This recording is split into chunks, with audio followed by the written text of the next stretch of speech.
saya.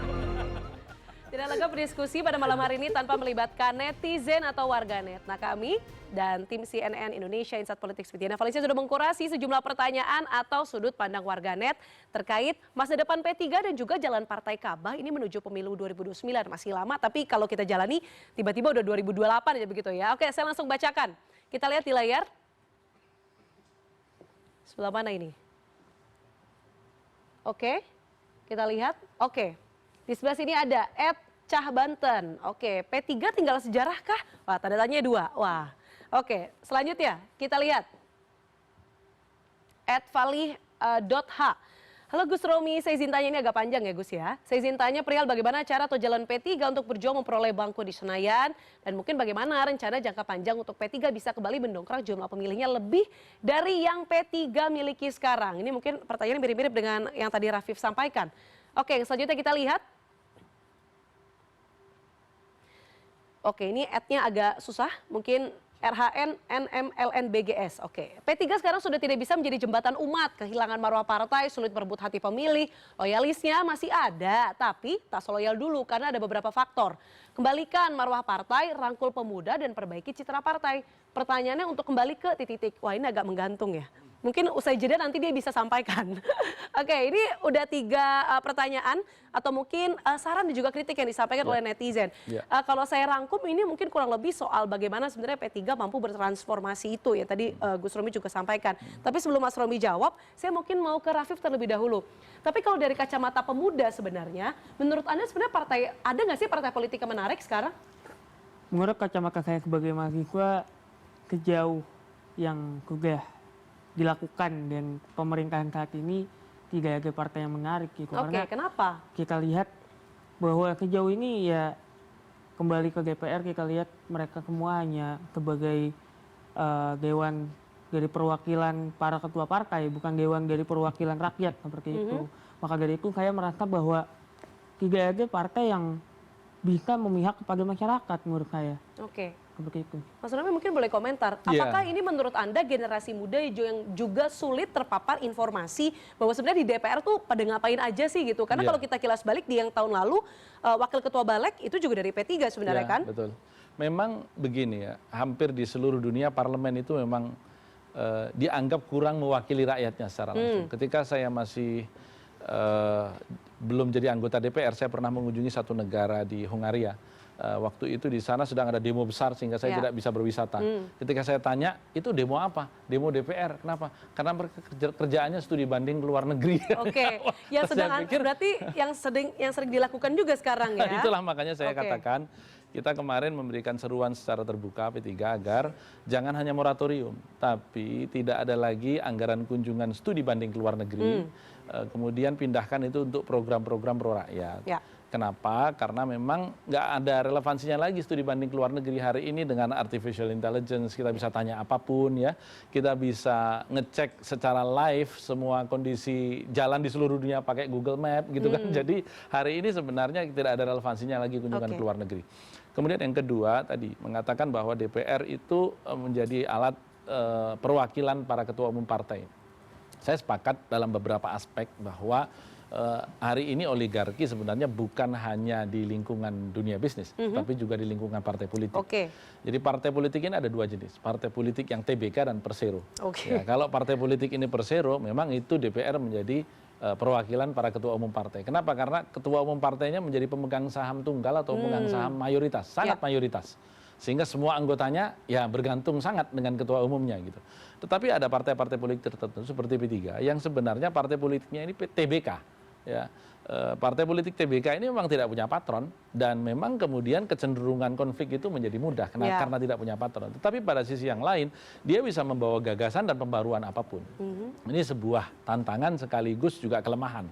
Ya, karenanya kami di Partai Persatuan Pembangunan di muktamar besok memang mencoba merumuskan khitoh dan program perjuangan baru partai yang ujungnya apakah kemudian akan melepaskan diri dari partai berbasis agama atau tidak, kita kembalikan kepada muktamirin. Yang pasti rancangan dan gagasan dari seluruh muktamirin itu sudah muncul. Oke, baik. Saya mau beralih ke Mas Agung. Mas Agung tadi dari komentar netizen yang pertama, P3 tinggal sejarah kah? Nah, itu mungkin Anda boleh komentar. Apakah menurut Anda 2029 nanti P3 bisa melenting atau justru mungkin ya kurang lebih mirip-mirip deh kayak 2024 nasibnya? Ya, pertama top of mind saya secara kualitatif ketika membahas P3 itu ada 3. Sejarah itu salah satunya, legend Oke. gitu. Yang kedua Islam.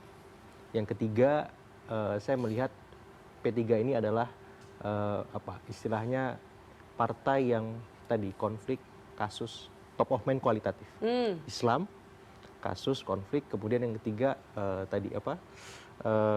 sejarah, legend. Ya. Jadi kalau tadi ada ngomong legend, saya lebih melihat legendnya itu positif karena umur P3 sudah hampir 52 tahun, ya setengah abad lebih. Mestinya kalau legend itu kan berarti menjadi teladan, contoh bagi partai-partai yang lain.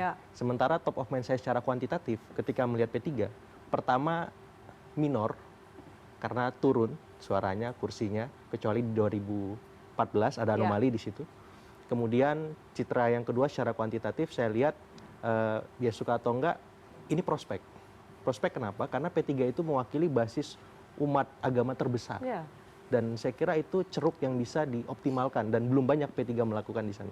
Yang ketiga top of mind kualitatif saya saat membahas P3, suka atau enggak, partai ini memang didesain untuk punya kekhususan ya, punya spesifikasi ketika memang fokus menggarap umat Islam itu sendiri, misalkan soal ekonomi syariah, warnanya hijau, bicara soal lingkungan misalkan, terus industri halal dan seterusnya. Jadi sebenarnya ada potensi, ada peluang, tinggal bagaimana itu dioptimalkan. Nah akhirnya saya menyimpulkan begini, saya interaksi sama teman-teman P3 secara internal tuh sejak 2015 Mas Romi. Jadi Mas Romi dan teman-teman itu adalah pembaca survei yang ulung. Cuman seringkali di Pilpres strateginya salah terus. Wah ini salahnya di mana nih Mas Agung? Coba tunjukkan. Iya, saya sepakat. Di 2014, 2019, terakhir 2024. Saya bingung di situ, kenapa anomali ini bisa terjadi? Mas Romi dan teman-teman sangat terbiasa dengan survei well known gitu. Kenapa strateginya selalu nggak pas? Apakah ada invisible hand yang bermain sehingga data itu tidak terpakai misalkan? Dan akhirnya ya sayang gitu mubazir kan. Karena kalau di cross tabulasi misalkan di 2024 itu sebenarnya di Pilpres pemilih P3 lebih banyak terafiliasi dengan Capres 01, kemudian Capres 02, baru Capres 03 misalkan. Nah, saya yakin Mas Romi dan teman-teman punya data itu. Dan kenapa dalam tiap Pilpres data itu nggak pernah digunakan? Gitu Mas. Nah ini Mas Romi mungkin bisa langsung jawab. Apakah TBK-nya P3 itu sampai invisible hand mungkin terlalu terbuka, mungkin invisible hand masuknya terlalu banyak begitu mungkin? Sebenarnya bukan invisible, visible hand. Oh visible hand, bisa terlihat ya. Jadi kalau kita mengatakan invisible tuh kayaknya aku nggak kelihatan gitu ya. Padahal kelihatan banget begitu ya. Tapi tahun 14 tidak. Kita memang waktu itu pengusung Pak Prabowo Hatta ya. Dan pemilih kita mayoritas memang juga mendukung Prabowo Hatta. Mungkin karena itu juga P3 juga mengalami kenaikan sejak reformasi baru pada tahun 14 saja. 2014 ya. Tetapi memang tahun 19 itu kita memiliki proses konflik yang cukup panjang. Saat itu saya menjadi ketua umum bersama dengan Pak Ian Farid. Saya katakan bersama karena ini ada dualisme muktamar ini. Dan tentu bahwa kalau kita berbicara visible hand tadi sebenarnya itu simbiosis mutualistik. Ya, kita pada satu sisi tahu bahwa negara ini memberikan kewenangan kepada Menteri Hukum yang itu adalah pembantu Presiden untuk menerbitkan legalitas partai politik pada satu sisi, sehingga memang ketika seorang Presiden memiliki kecenderungan untuk melakukan cawe-cawe secara politik, ini menjadi alat kontrol nih, terbitnya SK ini. Itulah yang terjadi sepanjang saya memimpin tahun 2014 terpilih muktamar, diulangi lagi muktamar Islah 2016 begitu. Nah 2024 kemarin memang saya tidak memungkiri juga ada komunikasi yang dilakukan oleh PLT pada saat itu dengan Presiden saat itu yaitu Joko Widodo. Dan kita juga tahu bahwa banyak yang terkecoh. Rasanya di sini juga saya pernah mengatakan Pak Jokowi ini kan seorang pemain di tubir jurang. Kalau kita salah-salah mengikuti, kita yang kecemplung, begitu. Nah, saat itu P3 termasuk yang kecemplung gitu ya. Saya mau mengatakan apa adanya. Dan bukan hanya P3, karena ada beberapa partai politik juga yang tanya, ya Ganjar bagus, begitu ya. Siapa yang tidak salah mengikuti ketika kemudian mengatakan siapa tahu pemimpin kita ke depan itu orang yang berambut putih, misalnya begitu. Jadi sinyalnya itu sangat kentara. Jadi kita tahu persis Pak Jokowi ini pemain politik ulung, dan ketika kita tidak terlalu ulung karena kita membawa badan yang besar, Pak Jokowi kan sendirian. Dia belok kanan hari ini, belok kanan. Kalau kita sudah putusin kemarin pakai musyawarah kerja nasional, mau belok kanan besok susah harus musyawarah kerja nasional lagi begitu. Jadi ini yang saya katakan pada waktu itu kita kecemplung karena memang tidak bisa mengikuti permainan di tubir jurang yang dilakukan oleh Pak Jokowi begitu. Dan ketika kemudian Pak Jokowi melakukan clearance luar biasa, tiba-tiba berbelok ke Pak Prabowo karena putranya menjadi wakil presiden hari ini saat itu calon. Ya kita sudah nggak bisa apa-apa karena kita sudah ada di sana. Dan waktu itu saya sebenarnya sudah mengatakan juga kepada Pak Mardiono ketika Pak Sandi yang saat itu kita sebenarnya majukan sebagai calon wakil presiden dan dalam tanda petik dijanjikan iya gitu ya. Ternyata tidak di ujungnya dan itu hanya beberapa saat sebelum pendaftaran begitu ya. Saya mengatakan kepada Pak Mardiono, Mas, sebenarnya dari survei atau polling internal yang kita lakukan tidak kepada publik, hanya kepada ketua, sekretaris, bendahara, DPC P3 di seluruh kabupaten kota Indonesia. Itu mayoritas ke Mas Anies. Ya, tetapi kita juga tahu bahwa ketika Pak Harso waktu itu menjadi ketua umum dan sempat menginsinuasi nama Anies Rashid Baswedan menjadi capres yang akan diusung oleh P3, ternyata tiba-tiba ada operasi yang membuat beliau harus turun dari ketua umum. Dan ini nyata begitu ya. Aktor-aktornya masih ada, ya semuanya masih hidup begitu ya. Itulah yang terjadi ya.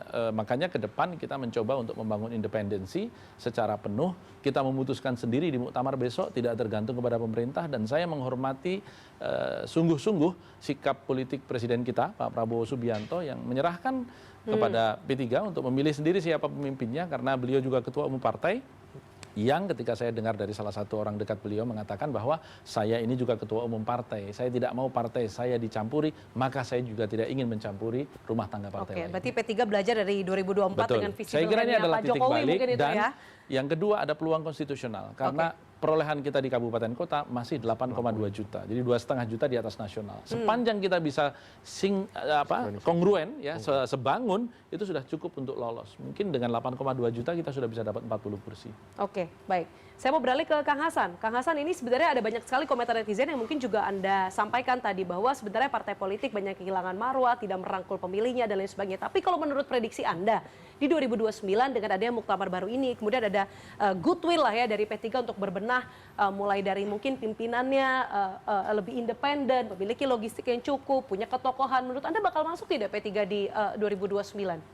Isunya bukan itu. Ya, di satu sisi Romi tadi sudah bicara manajemen partai, approach dan sebagainya, itu satu hal. Tapi image, kenapa partai Islam tidak diminati? Buat saya bawa nama Islam itu sudah tidak laku. Kenapa? Rakyat itu sudah dikhianati. PKS itu kurang Islam apa? Ketuanya maling. Ya, itu satu. Itu melukai rakyat. Ini harus diperhatikan.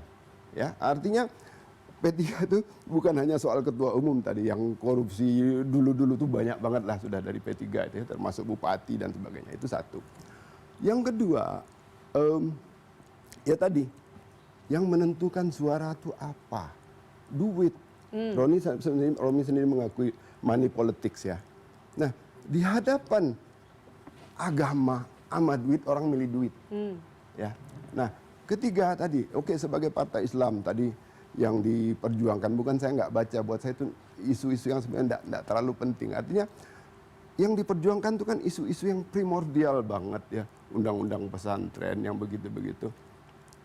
Kalau mau, saya nggak akan ngeramal, ini ngeramal urusannya Agung ini. Ya, saya hanya ingin partai ini ya, tadi saya punya koneksi sejarah, misalnya koneksi tradisi dan sebagainya. Bapak saya itu dulu tukang pasang logo P3 itu di kampung, ya, di tengah berbagai logo Golkar. Nah, saya hanya berharap kalau mau balik itu sucikan dulu lah niatnya lah, walaupun politik itu kotor kayak gimana-gimana, sisakanlah proporsi yang tepat untuk memperjuangkan kepentingan rakyat gitu, bukan sekedar mau gimana-gimana ini istilahnya. Tonjok-tonjokan itu tidak mewakili kepentingan rakyat. Saya kira konkretnya menurut Kang Hasan apa yang mungkin bisa menunjukkan goodwill itu? Sekarang misalnya kita bicara pendidikan, ya apa konsep modern P3 untuk pendidikan? Termasuk saya ini orang industri ya. Di industri itu kita mau ngapain? Ya, apa yang mau dihadirkan untuk adik-adik muda-muda ini. Jangan cuman kayak Wapres itu ngomong AI isinya kagak ada. Gitu. Artinya ada substansi yang tadi yang diusurkan oleh Agung itu substansi yang bisa diuji. Artinya kalau konvensi itu terlepas nanti mekanisme kepartaian gimana-gimana, jejerin para calon ketua lu, hadapin sama gua kulitin konsep lu, ada isinya kagak. Kalau nggak ada isi, itu cuman ya ujung-ujung yang ditarik itu nanti artis-artis P3 tuh pernah nyodorin Angel Lelga untuk caleg. Yang begini-begini sudahlah gitu loh. Kalau saya sih harapan saya seperti itu mungkin terlalu ideal, tapi saya berharap partai manapun itu bergerak ke arah situ menjadikan rakyat sebagai center dalam aktivitas politik mereka gitu. Oke, Mas Romi, gimana Mas Romi? Bisa nggak harapan ya? itu harus ideal. Ya. Tapi bisa nggak sih kita ke arah sana bahwa substansi itu menjadi center dari semuanya begitu misalnya? Memang itu yang absen dari politik kita. Saya mendapat konfirmasi dari beberapa eksekutif kita yang merupakan anggota kabinet juga, bergelar doktor dari luar negeri juga, yang mengeluh. Menyampaikan tapi ijazahnya bahwa, palsu atau asli itu? Oh itu maksudnya? super asli. Super asli. Gitu ya. Iya, jangan sampai kita berdebat soal ijazah lagi. Jilid soalnya.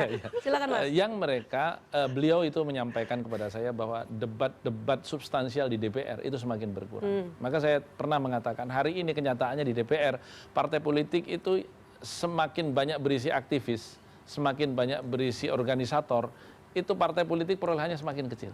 Tetapi partai politik yang semakin banyak pengusaha, semakin banyak orang berduit, itu perolehan kursinya semakin besar. Itu kenyataan hari ini. Dan itu sebenarnya bagi saya menyedihkan. Saya kalau ditanya sama teman, terus ini memperbaikinya jadi dari mana, Rom, begitu. Saya juga mengatakan saya belum tahu memperbaikinya dari mana. Kalau saya tahu, saya sudah mulai dari lama. Karena kenyataannya kita hari ini terjebak di dalam politik uang yang semakin ngeri. Dulu saya menjadi anggota DPR pertama kali tahun 2009, saya tidak lebih dari 1,350 miliar. Itu kategorinya sudah termasuk mahal? Iya, sudah termasuk mahal, tetapi hari ini, tahun 2015 kemarin, teman-teman saya yang keluar kurang dari 15 miliar, tidak ada yang terpilih. 15 miliar, Ya. Jadi betapa mengerikannya, beberapa dari partai politik lain, bahkan saya mendengar ada yang keluar 30, 50 miliar ya. Dan itu mengerikan sekali buat saya. Angka-angka yang secara rasional tidak akan pernah kembali kalau Anda duduk di DPR. Sehingga memang DPR itu menjadi ajang selebrasi akhirnya. Sekedar gagah-gagahan punya CV begitu ya.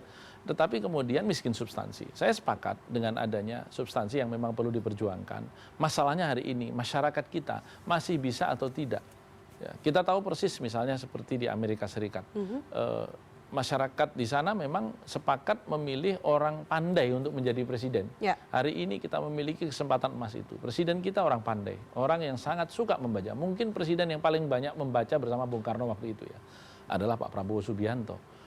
Nah, kita berharap dengan generosity yang beliau ingin tampilkan kepada rakyat kita itu juga mendorong partai-partai lain juga untuk berkampanye dengan lebih substansial ketimbang hanya sekedar berapa suara di sini. Tolong KTP dikumpulkan, besok ditukar sekian begitu. Ini kan menyedihkan sekali. Dan itu semakin banyak kemarin di pemilu 2024, bahkan dilakukan oleh negara dengan bansos yang dikucurkan hanya saat sebelum pemilu. Dan itulah yang kami saat itu lawan habis-habisan. Tapi toh kenyataannya melawan itu kalah juga. Saya mau ke Kang Hasan sedikit sebelum jeda. Kang Hasan, ini kalau bicara soal money politik sebenarnya ini jadi lingkaran setan yang sebenarnya sulit untuk diputus begitu ya. Tapi kalau menurut Anda, satu langkah pamungkas yang bisa dilakukan mungkin dari segi partai politik. Ini jadinya dari segi mana? Parpol yang jangan ngasih tapi takut kalah atau mengedukasi masyarakatnya supaya tidak menerima tapi di satu sisi masyarakat butuh uang begitu? Masyarakat tuh butuh uang ya. Tapi beda dengan masyarakat tuh mau disogok. Jadi ini kan ngomongnya seolah-olah P3 tuh nggak main. P3 tuh juga main. Pemain juga.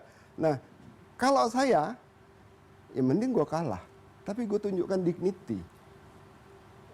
Itu investasi jangka panjang. Kalau tadi kan ini yang berbedanya, politikus selalu bicara jangka pendek. Ntar gue besok nggak masuk DPR, gue nggak dapat jatah daging, gue cuma dapat remah-remah. Tapi kalau kita bicara dignity, ya cobakan terus dengan dignity. Itu memang kelihatannya utopis.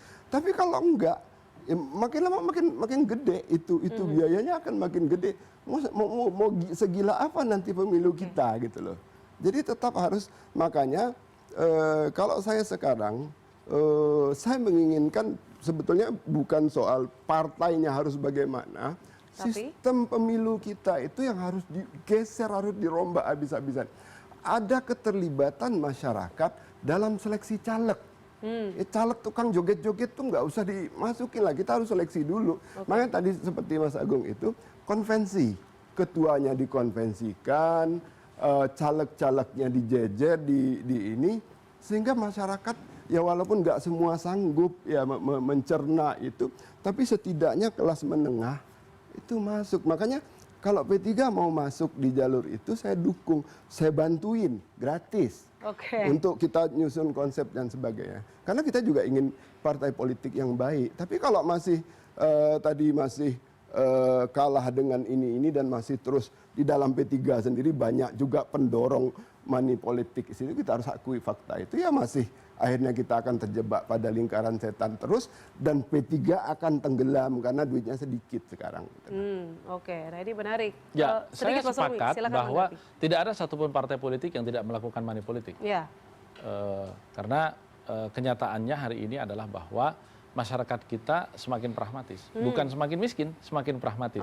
Ya, karena kalau kita bicara miskin ya pemilu tahun 55 masyarakat kita jauh lebih miskin. Ya, Tetapi saat itu nuansa nilai itu lebih mengemuka dibanding hari ini. Dan kosmetika hari ini menjadi lebih penting ketimbang substansi. Kenapa? Karena memang politik itu persepsi. Yang buat ini siapa? Ya memang ada lembaga survei yang melakukan studi atas persepsi kan. Sehingga memang kalau kita berbicara, memang kelihatannya utopis ya. Kalau sekarang Anda mau memperjuangkan nilai tidak ada lagi, bagaimana Anda mau memperjuangkan nilai?